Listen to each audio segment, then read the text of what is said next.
მამუკა ხაზარაძის ინიციატივას გაერთიანდნენ 4 ბარიერგადალახული კოალიცია პოლიტიკოსები ეხმაურებიან ლელოს ლიდერის მოწოდებით უნდა შეიქმნას ალტერნატიული პოლიტიკური ცენტრი, სადაც წამყვანილს შეასრულებს სალომე ზურაბიშვილი. კოალიცია ლელო ძლიერი საქართველო დიდი ხანია საუბრობს ძალიან მარტივ მოცემულობაზე, რომ აუცილებელია და გარდაუვალია ალტერნატიული პოლიტიკური ცენტრის ჩამოყალიბება, სადაც მათ შორის ვიზუალურად იქნება შესაძლებლობა, რომ იარსებოს ერთიანმა სისტემამ და სტრუქტურამ, რომელსაც შეიძლება ჰქონდეს ძალიან მარტივი მოცემულობა. ეს შეიძლება იყოს ეგრეთ წოდებული სახალხო პარლამენტი, შეიძლება იყოს ეროვნული საბჭოს სახელით ცნობილი, რომელიც მიიღებს გადაწყვეტილებებს და მოქალაქეები დაინახავენ, ვინ არიან ის პოლიტიკური ძალები, რომლებიც უნდა მართონ ეს სახელმწიფო პროდასალურ პოლიტიკურ პარტიებს გულისხმობთ.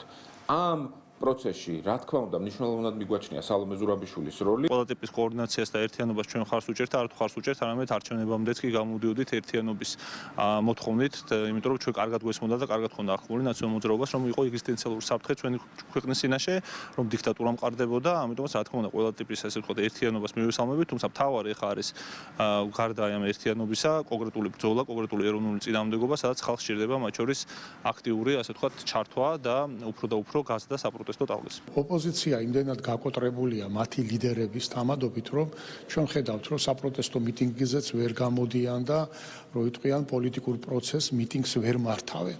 აქედან გამომდინარე, ეხლა ეძებენ რაღაცნაირად ისეთი მულიაჟი შემოიტანონ, რომელიც თითქოს და უფრო დიდი ავტორიტეტით სარგებლობს. ერთი რამე უნდა გაიგოს ყველამ, რომ სალომე ზურაბიშვილის დამოუკიდებლად არასდროს პოლიტიკური შედეგი არ დაუდია. თავიდან იყო და სააკაშვილმა წაიყვანა საგარეო საქმეთა მინისტრად, მერე მაჟორიტარი დეპუტატი გახდა ქართული ოცნების ხარდაჭერით, პრეზიდენტი გახდა ქართული ოცნების ხარდაჭერით. ამიტომ ეხლა ეს ნულოვანი ოპოზიცია ამ ნულოვან ლიდერს დაიყენებს თუ არ დაიყენებს, ამით ჯამი მაინც ნულოვანი იქნება. ასეთი ცენტრები ჩვენ ბევრი გვინახია, ფანჩატურები ბევრი გვინახია და ვიცით ყველაფერი ეს როგორ მთავრდება და როგორ სრულდება, ხო?